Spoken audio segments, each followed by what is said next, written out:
भरवा बैगन बनाने के लिए सबसे पहले हम इसकी स्टफिंग बनाकर तैयार करेंगे। तो इसके लिए एक पैन गरम कर लें और पैन के अंदर 1 से 2 चम्मच तेल गरम कर लें। और जैसे ही तेल गरम हो जाए इसके अंदर एक बड़ी साइज का प्याज ऐड करेंगे। प्याज को मैंने इस तरह से मोटा ही कट कर लिया है क्योंकि आगे जाकर हमें इन्हें ग्राइंड ही करना है। तो पहले 1 से 1.5 मिनट के लिए हम प्याज को पका लेते हैं। अब प्याज अच्छे ट्रांसपेरेंट हो गए हैं तो इस स्टेज पर हम बाकी चीज़ें भी इसके अंदर ऐड कर लेते हैं ताकि वो भी इसी के साथ और पक जाएं।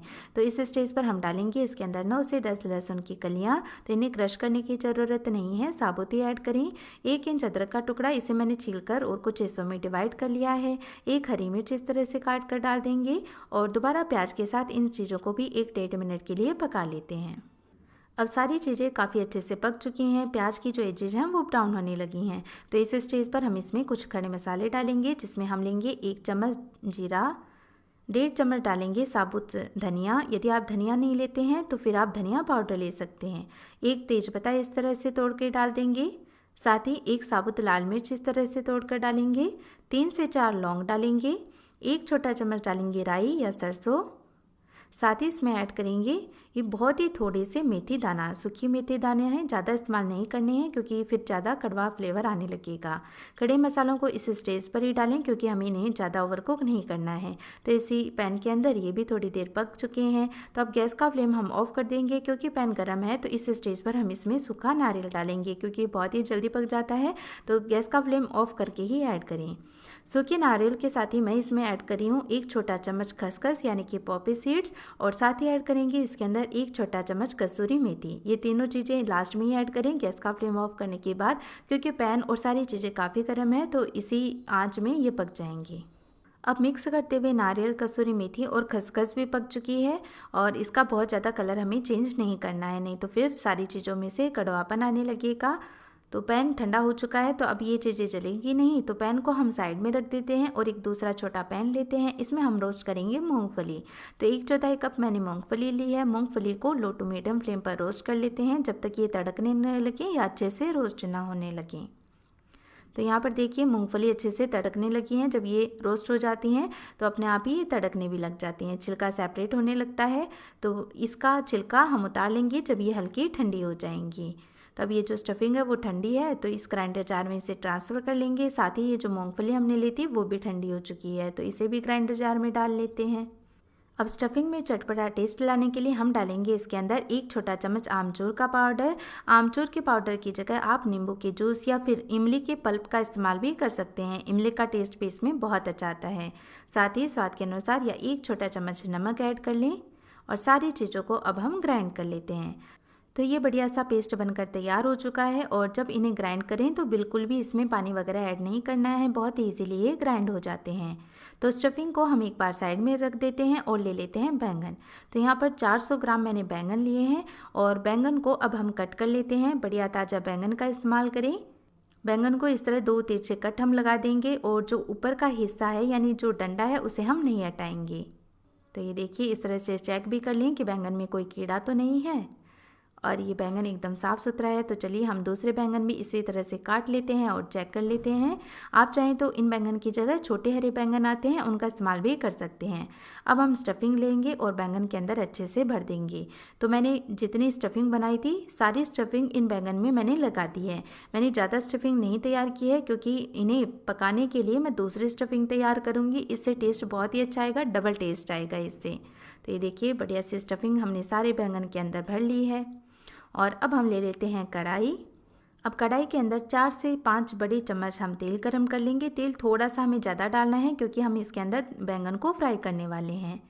और तेल जैसे ही गर्म हो जाए इसके अंदर डालते हैं बैंगन। तो इस तरह से बैंगन को हम एक एक करके रख देते हैं इसके अंदर। गैस का फ्लेम मैंने मीडियम रखा है। तो पहले बैंगन को हम तेल के अंदर इस तरह से फ्राई कर लेंगे, यानी 50% तक हम बैंगन को इस स्टेज पर पका लेंगे और बाकी 50% हम बाद में पकाएंगे। तो ऐसे बैंगन होते हैं वो देखने में बहुत अच्छे लगते हैं, इनकी शेप भी नहीं ख़राब होती है। तो बीच बीच में पलट देंगे इन्हें। तो कवर भी कर दें ऊपर से ताकि ये स्टीम होकर भी पकते रहें। तो इस तरह से पलट देंगे। देखिए नीचे से काफ़ी अच्छे लग रहे हैं, पक रहे हैं और साथ में जो स्टफिंग हमने डाली है वो भी धीरे धीरे और पक रही है। तो इसे एक बार मैंने पलट दिया है। अब पलटकर दूसरी साइड से भी 1-2 मिनट के लिए इन्हें और फ्राई कर लेते हैं। बहुत ज़्यादा इन्हें नहीं चलाना है, नहीं तो स्टफिंग बाहर निकल आएगी। दोबारा 2 मिनट के बाद चेक करेंगे। देखिए जो बैंगन है वो बहुत ही अच्छे लग रहे हैं, ऊपर से इनकी जो लेयर है काफ़ी क्रिस्पी हो गई है। तो इन्हें हम प्लेट के अंदर निकाल लेते हैं। बैंगन को हम साइड में रख देते हैं और कढ़ाई के अंदर हम डालेंगे आधा छोटा चम्मच हल्दी पाउडर, साथ ही ऐड करेंगे इसके अंदर 1 चम्मच या 1.5 चम्मच लाल मिर्च का पाउडर।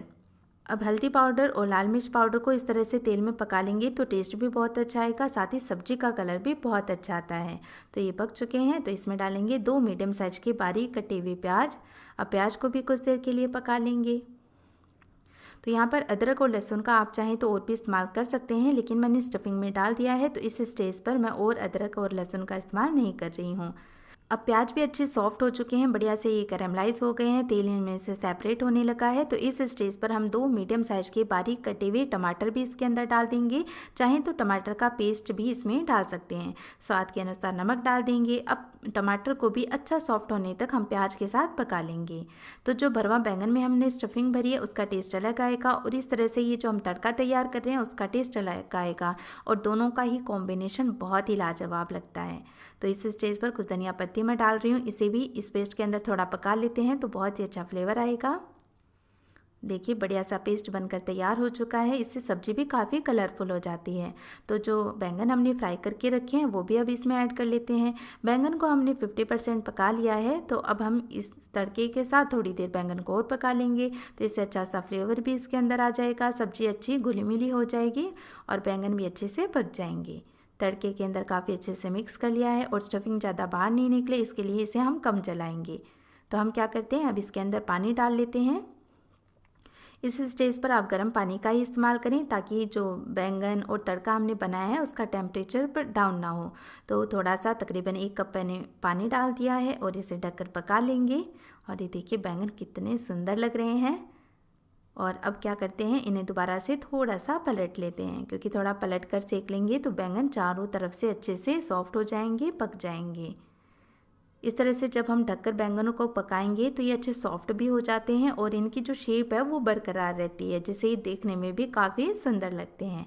दोबारा पलटकर हम 1-1.5 मिनट के लिए इन्हें और पका लेते हैं।